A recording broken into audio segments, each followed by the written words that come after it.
цагийн мэдээ сурвалжлагаа үзүүлье. Шийдлийн засгийн газар байгуулагдсан сайд дээд сайд нарын арааг талцаж маргалцсан байж томилоо дуусны араас төрийн нарийн бичгийн дарга нарыг томилох гэж талцж байна.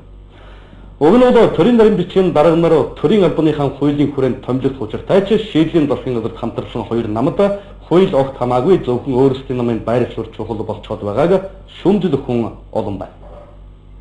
Яамдын төрийн нарийн бичгийн дарга их албан тушаал нь Монголын төрийн албан хаагчдын хамгийн дээд албан тушаал гэж хэлнэ. Гэтэл үүнийг улс төрийн томилгоо болгож талсан маргалцаар байна. Нөгөө талаараа хуулийнхаа дагуу төрийн нарийн бичгийн дарга нараа шууд томилж чадахгүй байгаа төрийн албаны зөвлөл нь ялсан намынх нь хараанд орчихдгийг харуулж байна гэж би дагчид үзэж байна. Сайд дэд сайдуудын таавал хуваах юм байна. Сайд дэд сайдууд бол одоо улс төрийн албан тушаалын шүд энийг хаваахад бол тэдний эсрэг асуудал.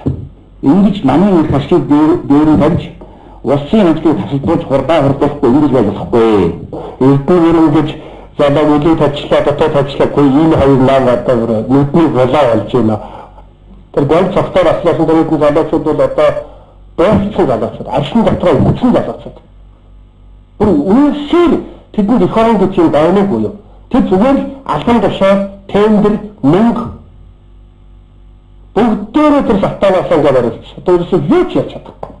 Монгол улсын яамны эрхтэн байдлын тухай хуулийн зааснаар энэ албан тушаалыг төрийн албаны төв байгуулга болох төрийн албаны зөвлөлийн саналыг үндэслэн засгийн газар томилж чөлөөлнө гэж байгаач Монгол Ардын намынхан сайд дэд сайд нараа хуваарлан томилсон шигэ асуудалд хандна гэж улаарч байгаа. Үүнийг шударгаас эсхийн бүлэгч буруутгаж байна.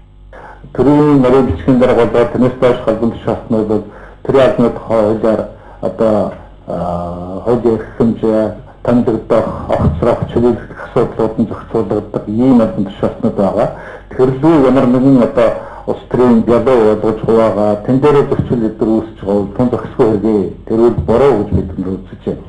Нэгдүгээр их эзлэн газар улс орны хөгжлийн төлөөх бүтээн байгуулалтын төлөө урагшаа авахна гэж нэгдүгээр ярьж байгаа бол мэдээлэлээр яг үнэхээр төлөө хуваах төр зарчмаа тохирохын тулд улсын хурлыг бойкотлоод за усмаа чамласан хүүхд шиг аягддаг ийм үзэгдэл өмнө байсан одоо ч байсаар нь үргэлжлэж байна гэж үзэж байгаа. Тэгэхээр үнэхээр одоо шинэ он гарах гэж байна. Улс орны хөгжил нэмэртэй томоохон бүтээн байгуулалтын ажлууд эхлэж чад энэ үеийг одоо ингэж үр бүтээлгүй шантаж өгдөгөр өнгөрүүлэхдээ манай улсад хөгжлийн зүгээс эсрэг байр суурьтай байгаа. Өнгөрсөн 5 дахь өдрийн чуулганы хурлыг гацаан байж төрийн нарийн бичгийн даргын төлөө маргалцсан Монгол Ардын намынхан засагт орохгүйгээ зарлаж байсан ч орж яамдын сайд дэд сайдын зөөлөн судалж суусан. Одоо төрийн нарийн бичгийн даргын томилгоог хууль зөрчин хийлгэх гэж байгаа нь улс орны бусад чухал асуудлаас ч нэн тэргуунд шийдэх асуудал нь болоод байгаа нь шийдлийн засгийн газарт хамтарч энэ засагт юуны төлөө орсон бэ гэдгийг харуулж өгөх гэх хүн алсан байлаа. Төрийн нарийн бичгийн даргын тухайн яамны орлого зарлага болоод төсөв хүрэн бүр цаашлаад сайдын эзгүүдж орлох том эрх бүхий нээлт учраас төрийн энэ албыг улс төрийн өнцгөөс нь харж суудал булаацлж байгаа нь тодорхой харагдаж байна.